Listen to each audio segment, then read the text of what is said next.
Kementerian Kehutanan mengidentifikasi 12 subjek hukum yang terindikasi melakukan pembalakan di daerah aliran sungai di Tapanuli Utara dan Tapanuli Selatan. 4 diantaranya telah disegel, usai menemukan dugaan kerusakan lingkungan akibat aktivitas pembukaan lahan ilegal. Kemenhub pun segera mengambil langkah hukum. Kegiatan ilegal di wilayah hulu ini diyakini terkait dengan eskalasi banjir bandang di area hilir. Penyegelan dilakukan di 2 titik, di konsensus usaha koperasi PT TPL dan di lokasi pemegang hak atas tanah atas nama CAM, AR, dan DP. Melalui rilis tertulis, Dirjen Penegakan Hukum Kehutanan Dwi Januanto Nugroho menyatakan, melihat pola yang jelas di mana ada kerusakan hutan di hulu akibat aktivitas ilegal dan berpotensi bencana di hilir meningkat drastis. Aktivitas di PHAT yang seharusnya legal juga terindikasi disalahgunakan, menjadi kedok untuk pembalakan liar yang merambah ke kawasan hutan negara di sekitarnya. Ini adalah kejahatan luar biasa yang mengorbankan keselamatan rakyat. Sementara Kementerian Lingkungan Hidup memanggil 8 perusahaan yang berada di daerah aliran Sungai Batang Toru, Tapanuli Selatan, Sumatera Utara. Pemanggilan dilakukan setelah KLH mengkaji analisis citra satelit untuk memproyeksikan peristiwa di daerah bencana, terutama saat hujan deras terjadi. Menteri Lingkungan Hidup, Hanif Faisal Nurofik, bilang pemanggilan dilakukan untuk mempertanyakan asal-usul kayu gelondongan yang terbawa banjir di Sumatera Utara. Dan kita juga sudah menutup kegiatan ya, seperti PLTA, sudah kita segel di pintu masuknya, kemudian ada suatu tambang emas, saya nggak sebut namanya, juga sudah segel, kemudian perkebunan sawit, kebetulan salah satu BUMN juga kita segel, kemudian hari ini tim sedang menyegel kegiatan HTI, kemudian tempat lainnya sedang diverifikasi tim lapangan, tim masih di lapangan. Ya. Ketua Tim Kampanye Hutan Greenpeace, Ari Rompas, menyebut tindakan yang dilakukan pemerintah harusnya tidak hanya menyegel secara administrasi. Perusakan hutan akan terus terjadi tanpa tindakan tegas yang tidak melibatkan masyarakat sekitar. Menyegel habis itu nanti kemudian lakukan investigasi, bahkan investigasi yang tidak melibatkan masyarakat, habis itu kemudian dicabut. Nanti akan ada pengumuman, oke, mereka sudah secara administratif sudah memenuhi syarat-syarat administratif. Kemudian itu akan menjadi alasan. Ini yang sebenarnya terjadi di Raja Ampat salah satunya ya. Oke, artinya Dan Anda menyebut ini pola yang berulang sehingga terjadi kerusakan pada hutan.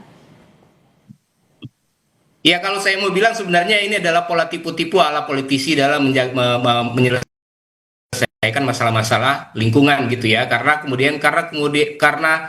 viral gitu dan orang kemudian menyorot itu, oke, mereka datang tiba-tiba gitu ya. Tapi kemudian penyelesaiannya sama sekali tidak berkeadilan. Okay. Itu yang sering terjadi. Sehingga memang ini harus menjadi pembelajaran yang penting karena masalah ini akan terus berlanjut kalau kita tidak berbuat sesuatu yang memang lebih progresif untuk melindungi hutan kita, untuk melindungi nyawa manusia gitu yang terancam.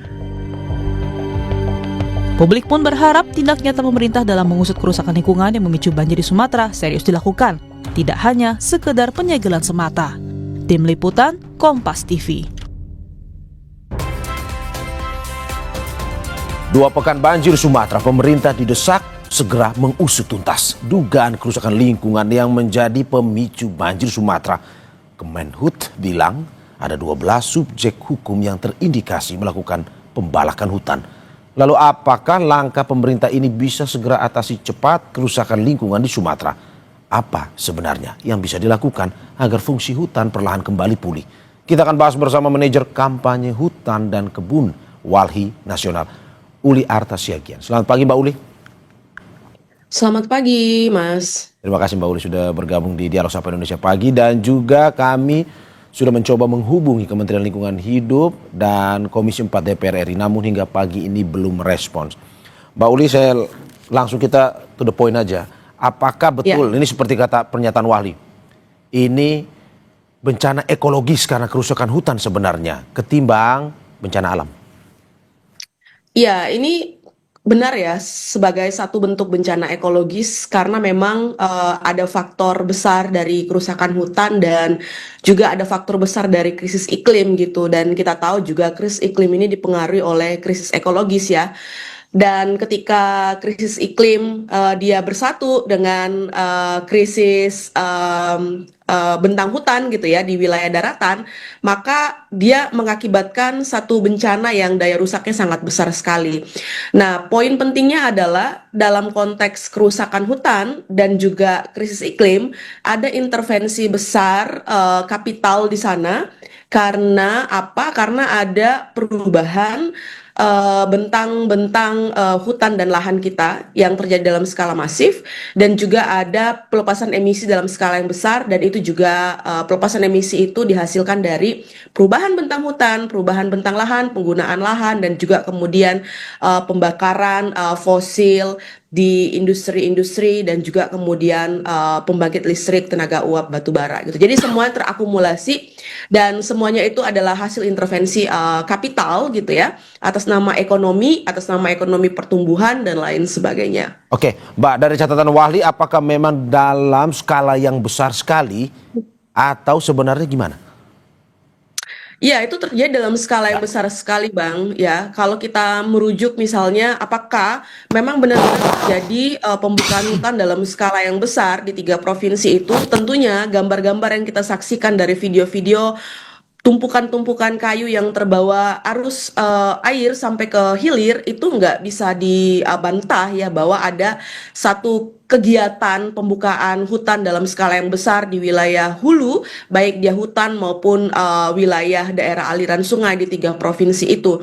Itu yang pertama. Dan yang kedua, situasi siklon Senyar yang juga menjadi pemicu ya, salah satunya itu kan juga tidak bisa dilepaskan dari percakapan soal dampak dari krisis iklim, karena kita tahu juga bahwa siklon ini dia sesungguhnya tidak bisa berkembang dan tidak bisa memberikan dampak yang sangat besar sekali di negara-negara yang dilalui oleh garis khatulistiwa gitu. Nah, tetapi karena suhu laut yang terus-menerus memanas akibat krisis iklim, maka kemudian bibit Senyar itu berkembang dan kemudian dia memutar masuk ke daratan, dan terakumulasi ketika sampai di daratan ada situasi hutan yang terus-menerus terdeforestasi dan terdegradasi. Oke, Mbak, data Wahli sampai saat ini seperti apa? Berapa jumlah perusahaan?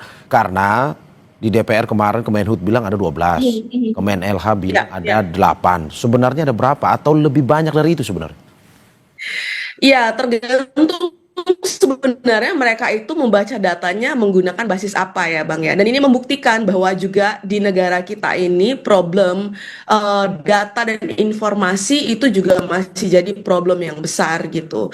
Nah, kalau di datanya Wali, kami memakai pendekatan aktivitas di wilayah daerah aliran sungai ya, di Sumatera Utara, di Sumatera Barat, dan di Aceh. Di Sumatera Utara saja kalau kita pakai pendekatan aktivitas ekstraktif di wilayah daerah aliran sungai atau di hulu daerah aliran sungai, yang dimana itu adalah ekosistem Batang Toru, kami menemukan ada 7 perusahaan yang beroperasi di sana. Di Batang Toru saja 7 perusahaan, Mbak ya? Lalu kemudian juga di Batang Toru saja ada 7 perusahaan gitu. Kemudian di Aceh juga. Aceh ini lebih banyak sebenarnya pertambangan tanpa izin juga, Bang, di wilayah Das yang menjadi lokus terjadinya banjir gitu ya. Dan kemudian juga di Sumatera Barat ada aktivitas logging yang juga terjadi cukup besar di wilayah daerah aliran sungai yang menguap gitu.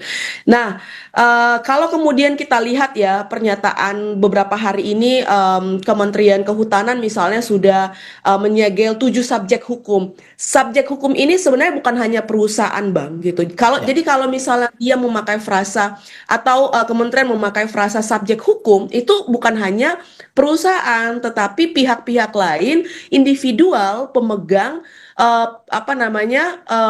PHAT gitu ya, penguasaan hak atas tanah gitu. Nah, PHAT ini sebenarnya bisa dimiliki oleh individual karena PHAT itu adalah satu proses penyelesaian kepemilikan hak atas tanah yang sebelumnya tumpang tindih dengan kawasan hutan.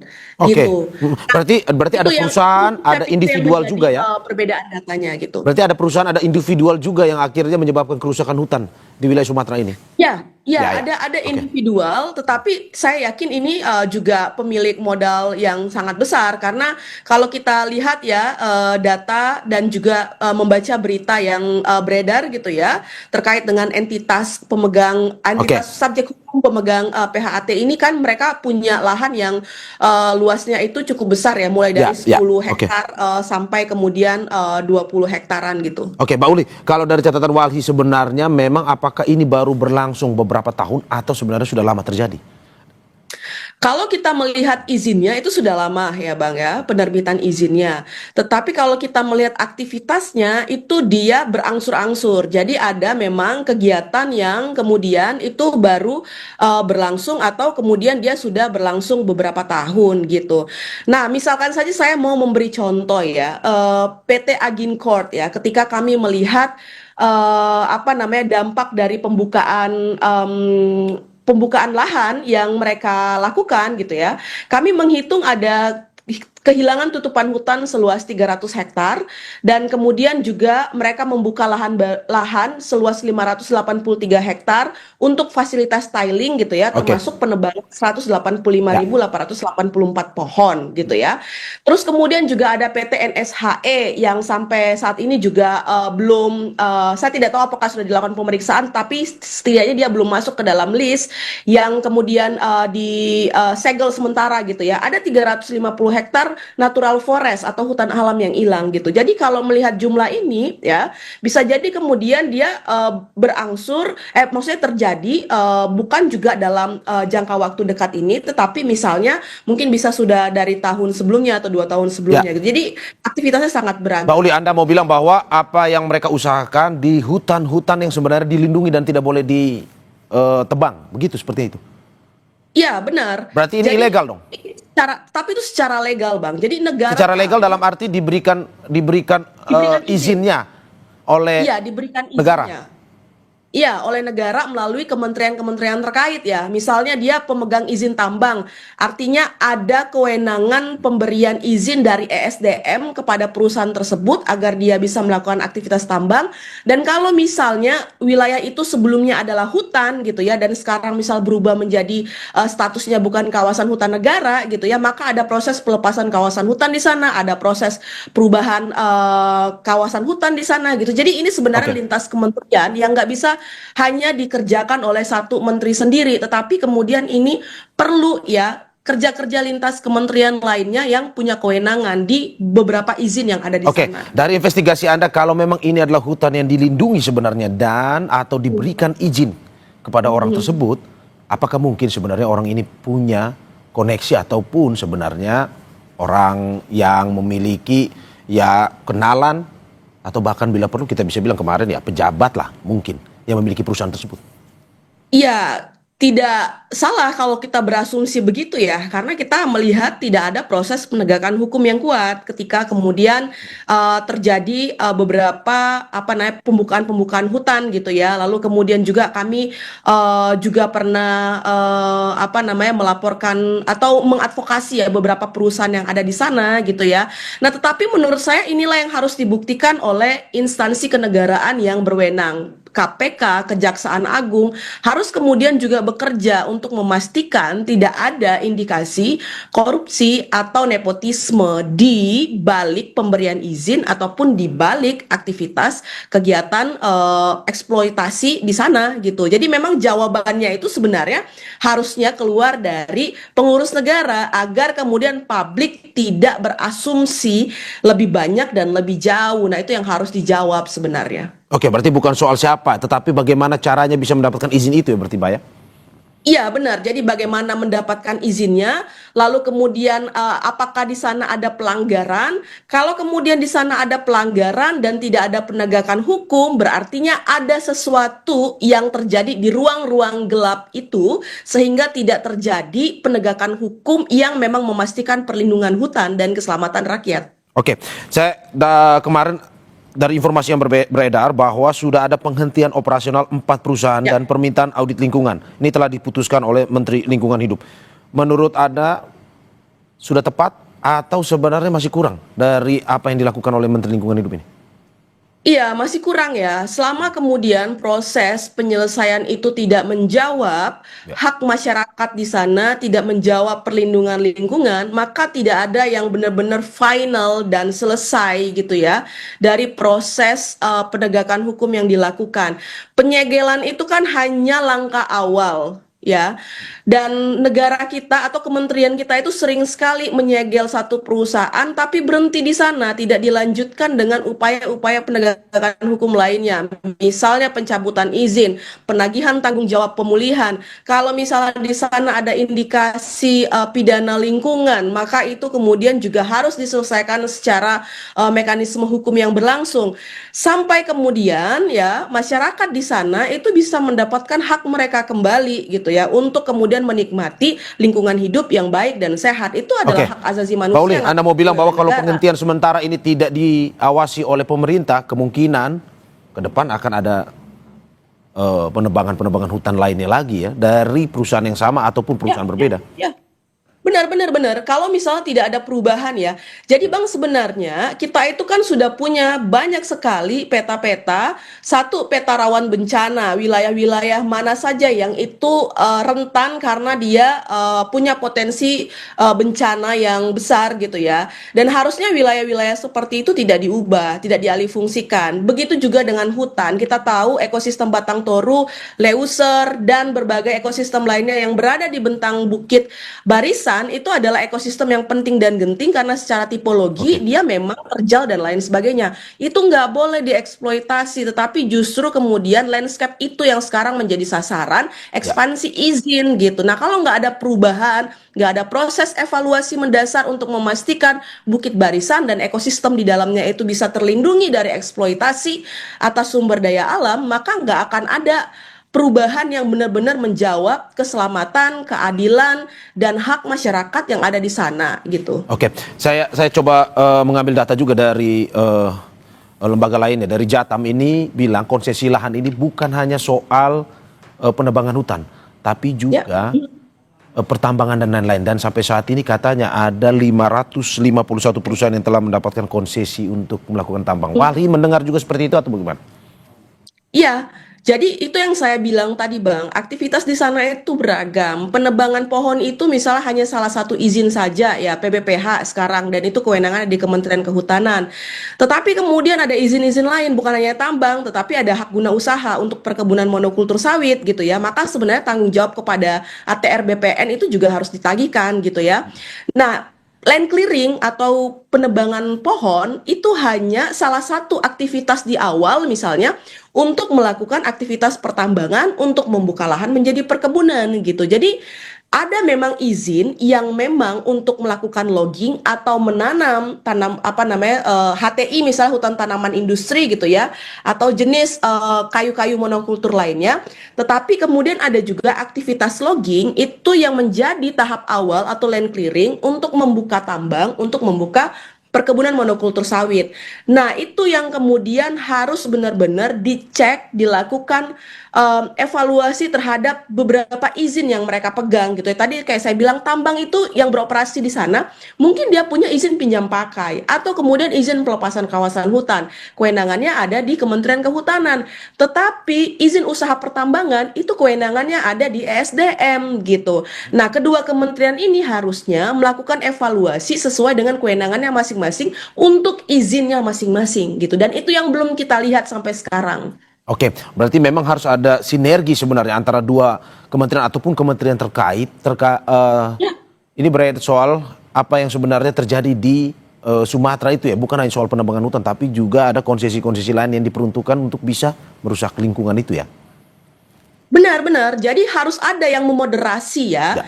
Kewenangan kedua beberapa kementerian ini gitu, dan kewenangan memoderasi itu ada di Menko ya sebagai koordinator dan juga ada di presiden gitu. Nah kalau kemudian beberapa kementerian ini tidak berjalan sebagaimana dengan fungsi dan kewenangannya gitu ya, maka terjadi pembiaran di sana oleh struktur yang ada di atasnya gitu Bang. Oke Mbak, saya coba menjelaskan atau mengambil apa yang tadi Anda sampaikan terkait dengan penanaman pohon. Kalau kita bilang secara umumnya restorasi lah.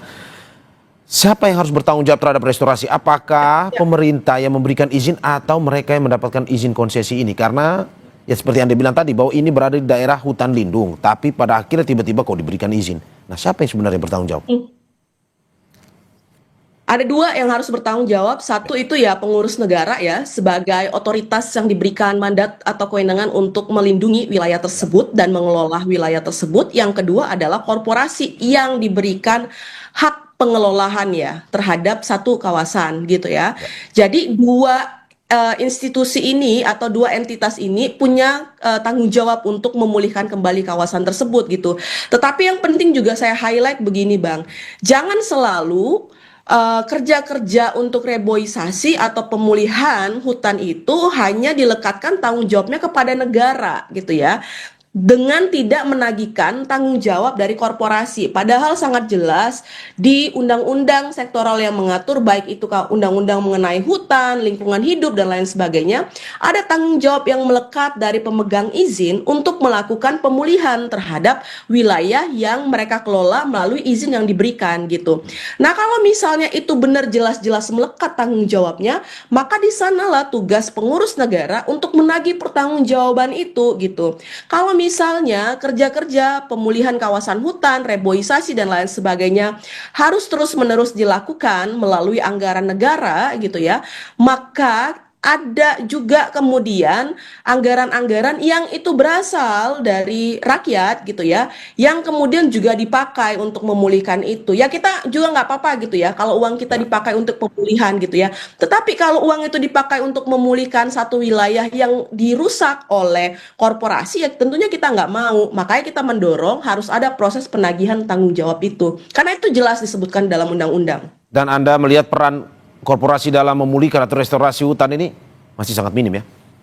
Masih sangat minim, Bang. Ya, oke. Masih sangat minim. Tambang misalnya ya, di wilayah mana yang kemudian ada tambang yang benar-benar melakukan reklamasi dan pasca tambang sesuai dengan yang dimandatkan melalui undang-undang gitu ya. Mereka mengembalikan fungsi kawasan hutan itu seperti semula gitu ya. Kalau misalnya itu adalah kawasan hutan gitu ya, berhutan dengan tutupan jenis pohon yang beragam, lalu kemudian di sana ada biodiversitasnya, apakah itu dikembalikan benar-benar seperti itu gitu ya, atau kemudian justru wilayah-wilayah itu ditanami menjadi kebun-kebun monokultur seperti kayu, kemudian sawit gitu, yang sebenarnya ekosistemnya tidak kembali seperti semula, justru kemudian dia memperparah konteks atau kualitas wilayah tersebut gitu. Oke, Mbak Uli, terakhir, dan juga ini menjadi pertanyaan banyak orang terkait dengan konsesi lahan.